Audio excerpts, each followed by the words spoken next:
இந்த கதையை கேட்டு உண்மையிலே நான் மெய் சிலுத்து போனேங்க. நீங்களும் முழுசா கேளுங்களேன், கண்டிப்பா உங்களுக்கும் அப்படிதான் இருக்கும். 2 நண்பர் சந்திச்சுக்கிறாங்க. ஒரு நண்பர் தன்னுடைய வாழ்க்கையில் நடந்த அனுபவத்தை அந்த சந்திப்புல சொல்றாரு.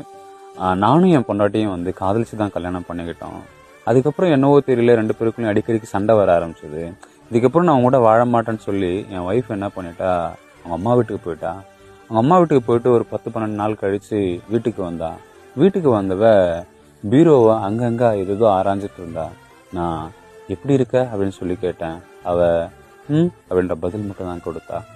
அதுக்கப்புறம் பீரோ ஆராய்ஞ்சிட்டு ஏதோ கட்டப்பையில எடுத்துட்டு கிளம்பிட்டா. கிளம்பி போனவள ஏன் கிளம்பிட்டுன்னு சொல்லி கேட்டேன். இல்லை, எனக்கு சொந்தமான பொருள்லாம் இங்கே இருந்துச்சு, அதெல்லாம் எடுத்துட்டு போகலான்னு வந்தேன்னு சொல்லி அவ சொன்னான். அதுக்கப்புறம் எல்லாமே எடுத்துட்டியான்னு சொல்லி நான் கேட்டேன்.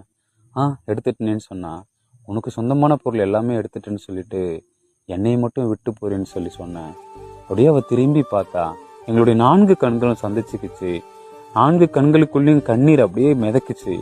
ஓடி நீதான் என் உலகம், நீதான் என் உயிர், இதுதான் என் வீடு, இதுக்கப்புறம் நான் எங்கேயும் போக மாட்டேன்னு சொல்லி அப்படியே நான் கட்டி பிடிச்சி அங்கங்க முத்தமிட்டான். அதுக்கப்புறம் அந்த கட்டப்பையை நான் பிரிச்சு பார்த்தேன். அந்த கட்டப்பைக்குள்ள ஒண்ணுமே இல்லை. என்னை பார்க்கன்ற அந்த காரணமும் எங்களுக்குள்ள இருந்த அந்த காதல் மட்டும் தான் அந்த கட்டப்பைக்குள்ள ஒளிஞ்சிருந்தது. அதுக்கப்புறம் எங்களுக்குள்ள இருந்த அந்த காதல் இன்னும் அதிகமாயிடுச்சு. எப்படி இருக்குன்னு சொல்லுங்க. Download ShareChat.